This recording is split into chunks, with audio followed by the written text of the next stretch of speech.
ডিমৌকিনাৰ চাংমাই গাঁৱৰ ৰাইজৰ উদ্যোগত আৰু ডিমৌকিনাৰ বিষ্ণুজ্যোতি যুৱ সংঘৰ সহযোগত আমি এখনি বিহুমেলা আয়োজন কৰিছিলোঁ 14 আৰু 15 বহাগ।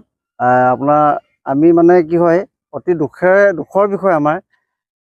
আমি সকলো ফালৰ পৰা আয়োজন কৰাৰ পাছত অহা সোমবাৰে আমি বিহু অনুষ্ঠান আৰম্ভ কৰিবলৈ ঠিক ঠাক কৰিছিলোঁ।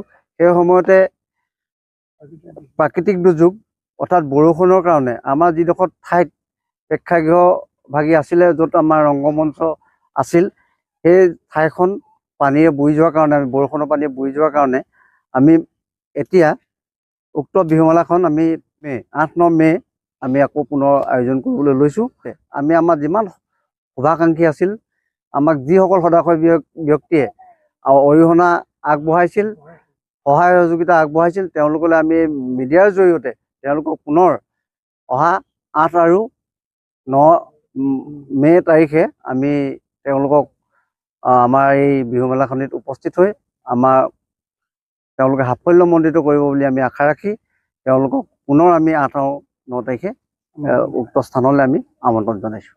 চাংমাই গাঁৱৰ ৰাইজৰ সহযোগত আৰু বিষ্ণুজ্যোতি যুৱ সংঘৰ উদ্যোগত পাতিবলৈ লোৱা ৰঙালী বিহু সন্মিলনখনি আমি প্ৰাকৃতিক দুৰ্যোগ বানপানীৰ কাৰণে আমি 8 আৰু 9 মেলৈ পিছুৱাই দিব লগা হ'ল।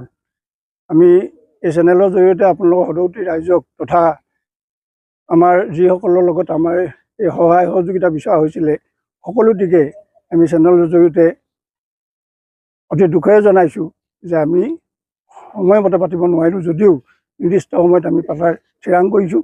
গতিকে সদৌতি ৰাইজক আমি পুনৰবাৰ 8 আৰু 9 মেত আমাৰ ডিমৌকিনাৰ চাংমাই গাঁৱৰ বিহুমেলাখনি সাফল্যমণ্ডিত কৰি তুলিব বুলি আশা ৰাখি আপোনালোকলৈ আমন্ত্ৰণ জনালোঁ।